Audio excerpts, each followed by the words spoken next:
Sugar పేషెంట్స్లో వచ్చే ఒక serious complication గురించి ఇప్పుడు మనం చూద్దాం. దీనిని డయాబెటిక్ కీటో అసిడోసిస్ అంటాము. అంటే షుగర్ లెవెల్స్ ఎక్కువగా పెరిగిపోవడం వల్ల వీళ్ళ బాడీలో ఇన్సులిన్ లెవెల్ చాలా తక్కువ ఉంటుంది. శరీరం ఎనర్జీ కోసం షుగర్ని కాకుండా ఫ్యాట్ని వాడుకోవడం స్టార్ట్ చేస్తుంది. కాబట్టి దాని ఎండ్ ప్రోడక్ట్ టాక్సిక్ కీటోన్స్ అనేది రక్తంలో పెరిగిపోతాయి. ఈ బ్లడ్లో పెరిగిపోయిన కీటోన్స్ యూరిన్లో కూడా వెళ్ళడం అనేది జరుగుతుంది. దానిని కీటోన్యూరియాగా మనం పిలుస్తూ ఉంటాము.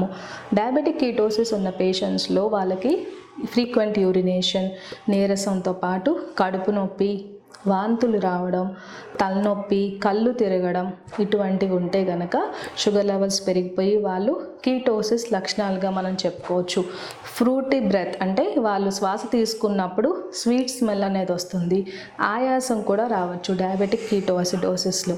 డయాబెటిక్ కీటోఅసిడోసిస్ ఉన్న పేషెంట్స్లో మోర్టాలిటీ రేట్ చాలా ఎక్కువ ఉంటుంది. కాంప్లికేషన్స్ వస్తాయి. కాబట్టి షుగర్ లెవెల్స్ని వీలున్నంత వరకు నార్మల్ లెవెల్లో పెట్టుకోవాలి.